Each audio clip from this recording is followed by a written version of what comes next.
Tambala na! At eto na sila, ang nag-iisang masugid na tagahanga ni Nicole Yala, Chris Chuper! Kasama ang nag-iisang diehard fan ni Chris Chuper, Nicole Yala! Mula sa Mahiwagang Burnay, ang kwento.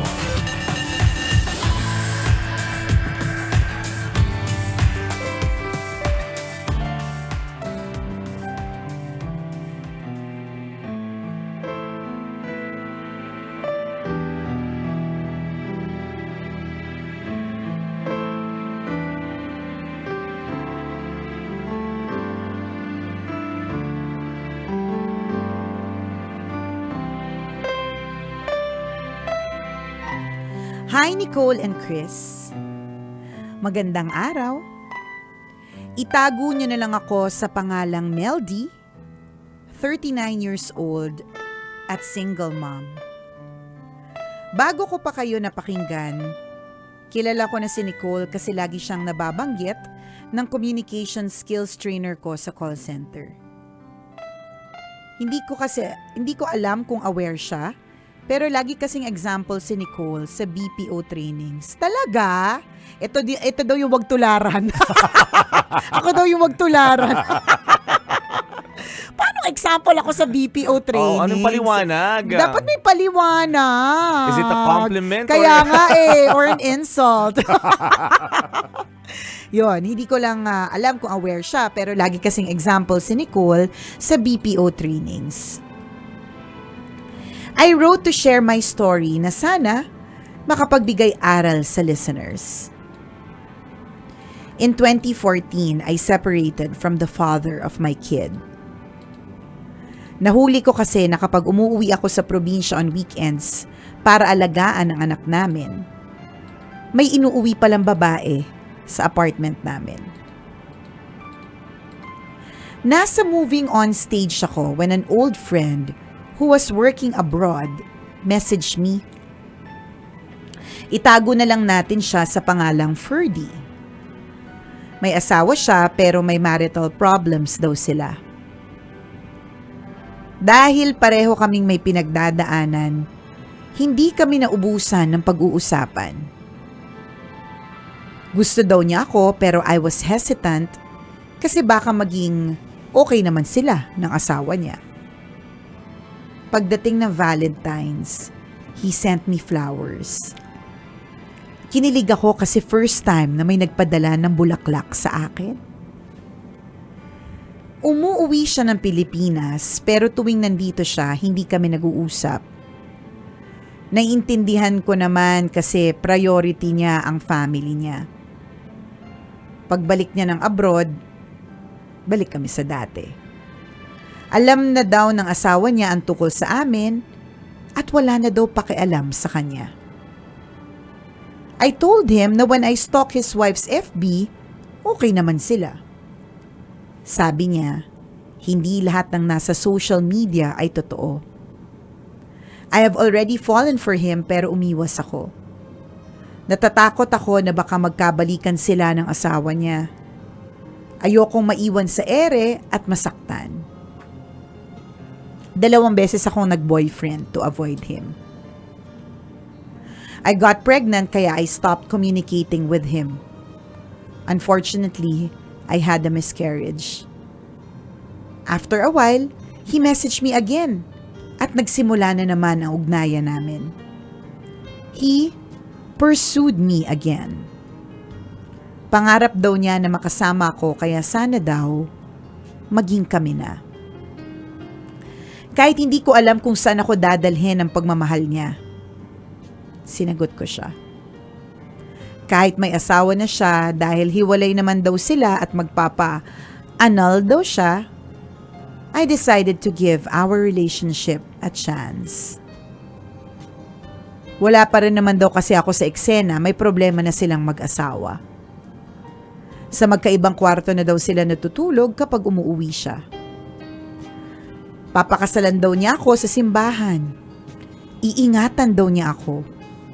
Hindi daw niya kaming pababayaang mag-ina. Ramdam ko naman kasi minsan nagpapadala pa siya ng pera na pambili ng gusto ng anak ko. Noong nag-birthday yung anak ko, siya pa yung bumili ng cake. Sa totoo lang, mas nararamdaman ko pa ang pag-aalala niya sa anak ko kesa sa tatay nito. I haven't seen him for 8 years, so excited ako nung umuwi siya last month. Sinundo ko siya sa airport. Niyakap niya ako and I asked him, paano na tayo? Sagot niya, maging matatag tayo. Itutuloy natin. I told him kung maayos niya ang pamilya niya, bitawan niya na ako. Dinalaw niya ako sa bahay after a few days. Ipinagtapat niya sa tatay ko na separated siya at may 2 anak. He assured my father, pati nanay at kapatid ko na aalagaan niya ako at hindi pababayaan. Lumipas ang ilang araw. Bigla na lang siyang nag-offline. Hindi siya dumating sa bahay nung araw na sinabi niyang pupunta siya. Tumawag siya pero nung sagutin ko, asawa niya ang nasa kabilang linya. Nalaman ko ang totoo. In the many years na sinasabi niya na hindi sila okay ng asawa niya, maayos pala silang nagsasama kapag umuwi siya. Galit na galit ang asawa niya at kung ano-anong pinagsasabi sa akin. I blocked her, pero FB naman ng anak ang ginamit. Hindi pa natapos doon. Kinontak ang mga kaibigan ko at galit na galit. Akala niya alam kong okay sila ng husband niya pero pumapatol pa rin ako. Minessage ko siya para ipaliwanag ang side ko. Ang reply, congrats. Ang sakit tambalan. Ang saklap isipin na yung pinaniniwalaan ko ng maraming taon ay isang malaking kasinungalingan. Sa mga single moms na nakikinig ngayon, be careful. Madaming lalaki dyan na mapagsamantala ng kahinaan natin. Hindi lahat ng pinaparamdam sa atin ay totoo, lalo na kung virtual. Sana maging maayos na ang lagay ko. Sana din wala nang makaramdam ng sakit na pinagdadaanan ko ngayon. God bless and more power sa inyo. Ang inyong tambalanista, Mel D.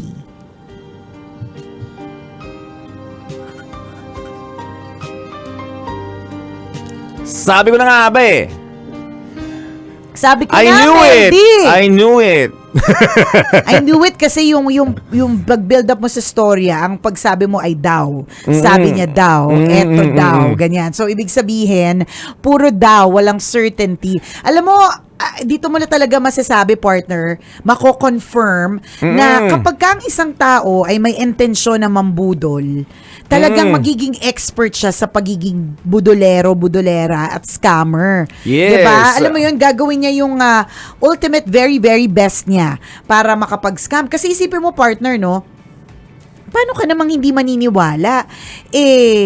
Pumunta pa sa bahay at nag-reassure pa sa tatay, 'di ba? Parang yung para sa akin na major step 'yun eh. Hindi naman lahat ay ready nga to meet the parents and to assure the parents na mamahalin nila yung anak. 'Di ba yung mga iba kapag aminin niyo na kapag hindi naman kayo seryoso masyado sa isang tao, hindi niyo papakilala sa magulang niyo. Or it will take time bago nyo ipakilala kasi kailangan may build up yung mga ganun. Pero yung fact na pumunta, tapos inassure pa yung tatay mo, kumbaga parang, paano mo maiisip na scam ito? Paano mo maiisip na budol ite? Ang galing, diba? Ang galing lang. Ang hirap kaya lang, ang talagang mental note to self, hanggat hindi pa po talaga sila naghihiwalay, marami po talagang posibleng complications. Yes. At malaki pa rin ang posibilidad na maging together pa rin talaga sila. Mahirap talaga yung kasi syempre no, kapag gusto mo man babae, gusto mo man lalaki, sasabihin mo hindi kayo okay ng partner mo. Oh, dahilan yun. At ikaw naman, super salo sa feelings. Alam mo yun, parang yan. ako na lang nagpapasaya sa'yo kasi hindi ka talaga masaya. Umuwi ka dun pero hindi ka masaya. Utot nyo, Violet. Utot nyo gray, katulad ng suot namin Chuper.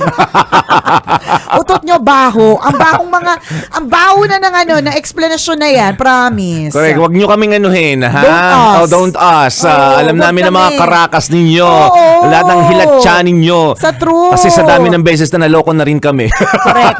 Diba? Tingnan mo, yung naloko ka, partner.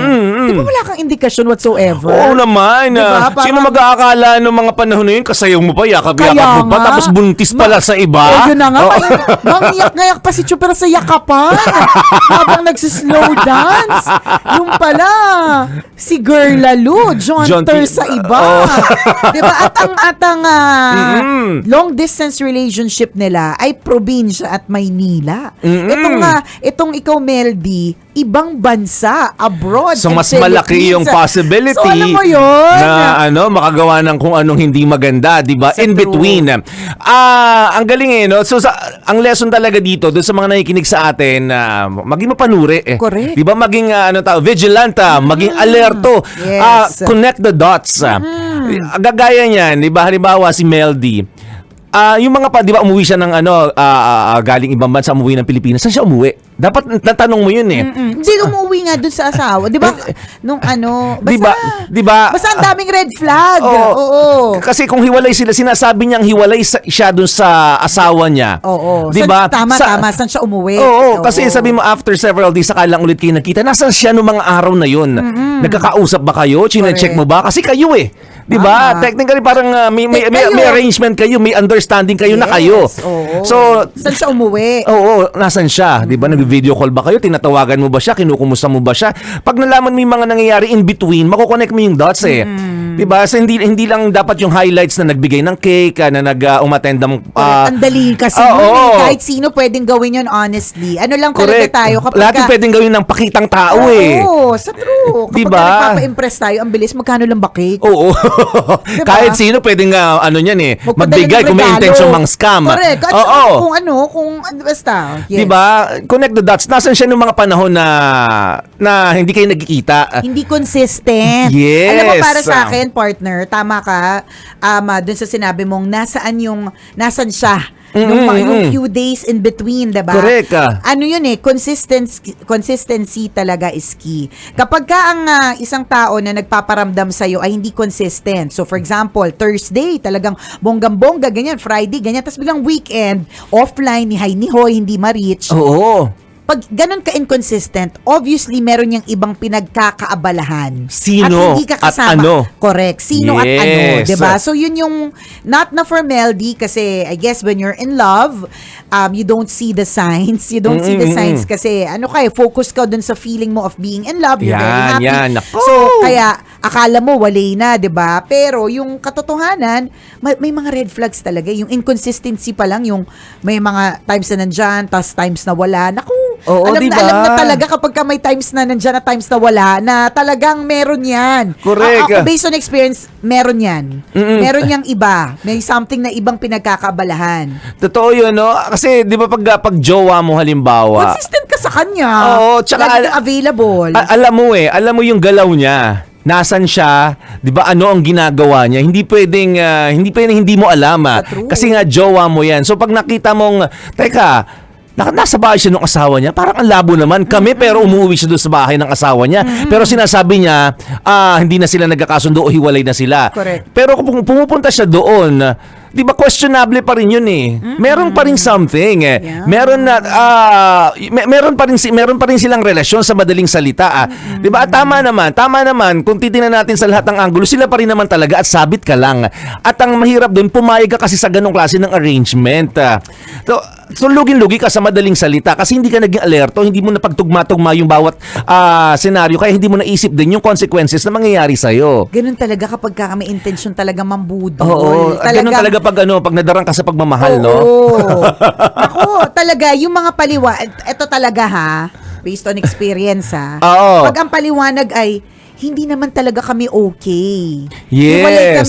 Hiwalay na kami kasi matagal na kaming hindi Nako! okay. Asus. Madaling sabihin yan eh. Ang daling sabihin. Di ba? Ang dali-dali talagang sabihin na hindi kami okay. Di ba? Correct, pakakasalan kita sa ano sabi niya? Oo, basta ang daming promise. Oo, na-overpromise Overpromising pa. itong guy na to eh. Oo. At napaniwala ka sa ganun. Sa true. Naku, ingat ka, no? Hindi lamang sa pagmamahal, pati sa mga nagpaparamdam na Naku, mangungutang, yan na. magbibigay Alam mo, ng ganitong project. Ito din yung na-realize ko, partner, no? Kapag Oo. ka nabubudol ka sa pag-ibig, nasa-scam ka din sa pera. Isa pa Ewan ko, based yun. on experience ko din. Dahil lagi nabubudol sa ano, kumbaga parang you're very gullible, easily deceived, ang daling magpaniwala, always looking at the best side, the good side, 'di ba? Na okay naman 'yon, pero minsan ang downside talaga doon kapag laging yung nadadarang ka, 'di ba? Yung na-amaze ka lang sa magaganda, yung posibilidad na maloko ka, 'di ba? Kahapon nga, 'di ba, partner, sama-sama tayong mga DJs ang pinag-uusapan natin yung mga iba't ibang uri ng mga budol, tsaka scam, 'di ba? Yung paano kang hindi maniniwala, 'di ba? Ganito Gaganda yung ng mga ipinakita, pangako. correct. Oo. Hindi lang nangako, partner, nagpakita pa, parang in the same way na parang ito si Meldy, hindi lang basta nangako, talagang tinutukan din siya. In fairness, binigyan ng oras, ilang taon? 8 years? 'Di ba? Yung mga ganong klase, mapapaniwala ka talaga eh. Correct ka. Ay. Sa'yo, Meldy, maaring okay ka din. maging okay ka din, pero sana hindi mo agad kasi nakita yung sa mata ng batas, 'di ba? Hindi naman kami mga lawyer, pero technically kasi kabit ka eh.